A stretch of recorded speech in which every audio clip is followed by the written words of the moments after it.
Secondly, the city commission appoints and removes the city assessor. And again, this goes back to just who hires and fires the people working within the office. And this would amend the city charter to provide that the city manager appoints and may remove the city assessor rather than the city commission. So that one stands alone, but it's similar to the clerk issue, the city attorney issue, and the city treasurer. So it shifts the responsibility from the commission as a whole to whoever the city manager is. Let's see, do we have another one? Is that it? I think that's it. With follow-ups. I hope you and the audience are writing down questions and distributing them to Reverend Gavin or to Gladys Peoples-Burks. After we go through some questions, those candidates for mayor who would like are free to ask questions. And then the candidates for mayor who so choose would be free to make a statement addressing their position on the ballot initiatives. So let's get started. Jessica, I'm an attorney, and so I'm kind of process-driven. And my question really has to do with the process by which these ballot initiatives got on the ballot. And we talked a little bit about how the emergency financial manager stands in the shoes of the commission. But what specifically was your role in drafting these, and how did you go about turning the instructions you had from Mr. Harris into the language we see there? Okay. Well, again, just to reiterate, and as you just did, I suppose, but I'm going to have a follow-up. As the emergency manager, Mr. Harris has stepped into the shoes of the city commission. So what that means is he can't do more or less than the city commission could do to get these before you on the ballot. What that does mean is that he can issue an order, which is essentially like a resolution. And as long as he follows the process that I described a minute ago with the Attorney General and the Governor's office, he can put these orders. As far as my role, I was asked to draft ballot language that was neutral and legal. In other words, it had to pass the muster of those two government agencies that had the effect of what I pretty much just explained. I mean, they are what they are. I mean, they reduce, if they pass, I think we can summarize them as follows. They would reduce the commission from 9 to 5. They would eliminate staggered terms. In other words, everyone would be up for election at the same time. And they would reduce the length of the terms from 4 years to 2 years. And then I suppose the other category of changes is, again, shifting the hiring and firing authority from the city commission to the city manager. So with those goals in mind, my job was to look at the city charter and say, now what would have to be changed to get those issues before the voters? And so that means going through all of the charter and seeing which provisions have to do with those issues, making sure it all fits together like a logical, puzzle, and then summarizing it, getting approval from the AG and the governor, and then getting it before the voters. So that's my job. And then I had a follow-up to that. I understand that you and other attorneys at Miller Canfield do this sort of work for other municipalities, is that right? Yes. Could you tell us to what extent these two themes, namely the reduction of the commission, as you described it, and the additional powers given to the city manager? If those are the two themes, I guess those would be now. Is that a fair statement? Sure, I think it's two of the themes. I think also reducing the terms. Okay, and reducing the terms. To what extent are those three themes consistent or not consistent with changes that are being made in other municipalities? Or is Benton Harbor the first to be taking this kind of thing on in your experience? Oh, no, not at all. There's definitely a trend to reduce the size of government. I'm sure that I mean, that's a familiar thing, not just at the local level, but absolutely, it is a popular request to reduce the size of the commission. It reduces costs. It sometimes relates to a population that's declined, sometimes doesn't, and just I think is associated with more efficient government.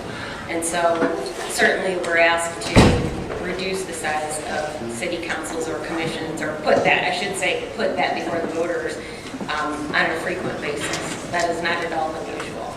What about the city manager role, taking on more authority? I would say the most common thing that we see is making sure that it's all consistent. What the Attorney General does not like to see in charters is inconsistencies in divisions, so that you've got certain department heads being appointed by the City Commission and others being appointed by sort of a bifurcated power of the city manager. It's much more common that we see them consolidated through the city manager. So again, this is not at all an uncommon proposal.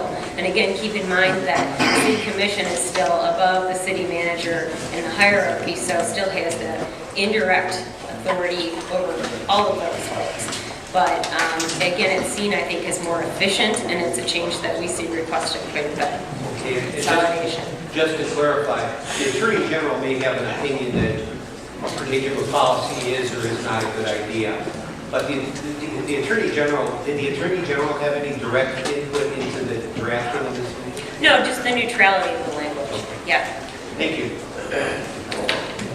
Okay, just for my understanding, originally there was a petition sent to the Attorney General's office for the change in the charter language, correct? No, actually, it was not done by petition.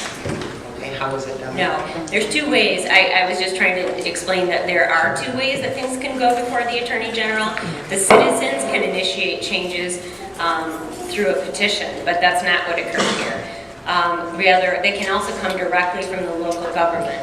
And in this case, rather than the City Commission initiating it, the EM initiated it, and therefore it came pursuant to what would be the equivalent of a resolution from the City Commission, signed by the EM, and that's how the process started, but there was not a petition.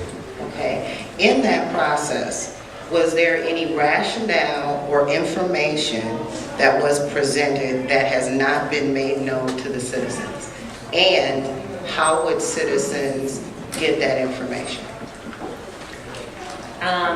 Information or rationale leading to the changes. not beyond what I've already described. I mean, I think that just generally speaking, it's viewed as a more efficient way to run government. It has to do with minimizing government and saving costs and so forth.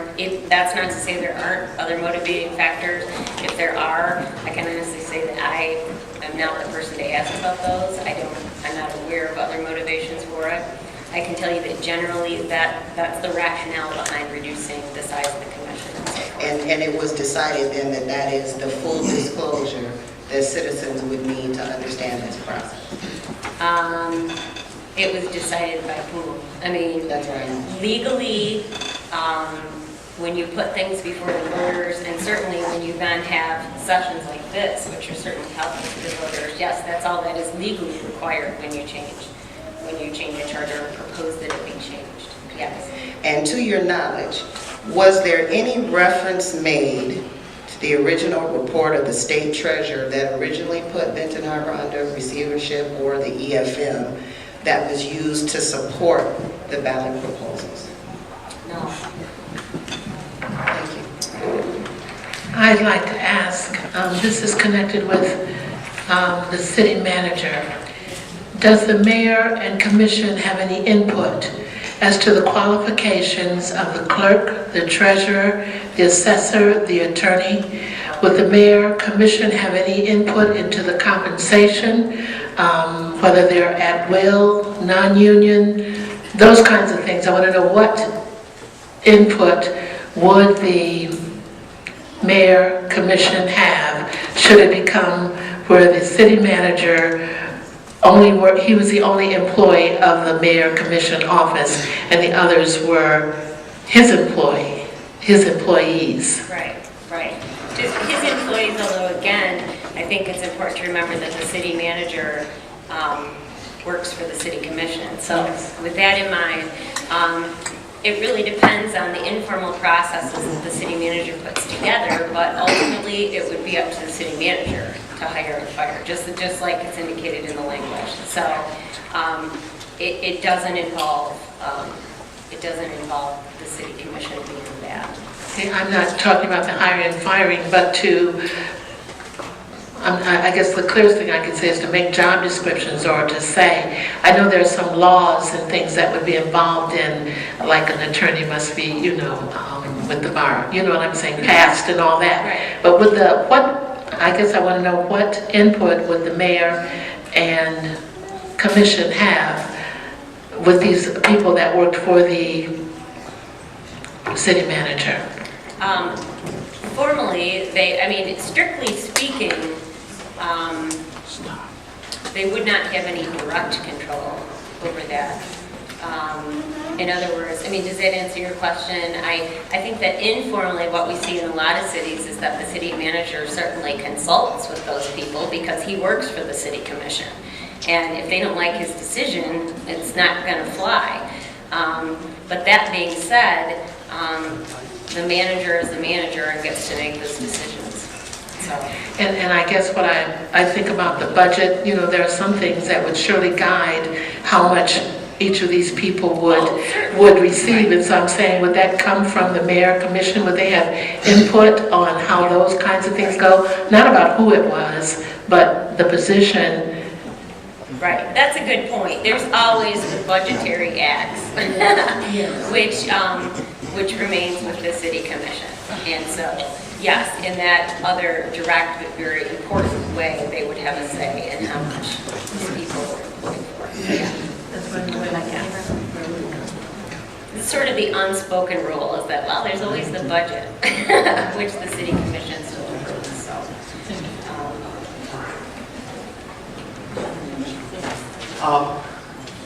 If we have questions from the audience, I would invite whoever is collecting cards to let us know. Otherwise, we'll go through another short round of questions thank you. Let's see some more questions, because your questions are going to be more interesting than our questions, I guarantee, and more to meet your needs. But let's go through a short second round. Jessica, I had a question, and this actually was asked of me when somebody found out I was going to be involved today. And it may seem simple, but I think it's causing some confusion. 1, 2, and 6 go together. They're a package. And then, let's see. 1, 2, and 6 go together, and 3 and 5 are a package. And someone said, well, if 1, 2, and 6 are a package, why aren't they just 1, 2, 3, so that all the ones that go together are consecutive? And then if 3 and 5 are a package, why aren't those become 4, 5? And then we have 2 standalones, which would be 6, 7. I think the separation I guess I'm asking, but it just strikes me that the separation of Initiative 6 from 1 and 2 is just confusing. Right. You mean spatially, or yes. Okay? Well, for one thing, each ballot proposal has to be limited to 100 words. So, that being said, you have no idea how hard it is to get these things down to 100 words. And now that is where the Attorney General really does get to speak up and say, I believe that these 2 concepts are related enough to be put right together, and that these concepts are not, and that's really the Attorney General's call, frankly. Now spatially, we could have done it that way, I suppose, in terms of just listing one right after the other. We could not have combined them because of the limitation. Okay. But these all originated based on the section of the city charter that we were looking at, and initially they were done in chronological order. So that's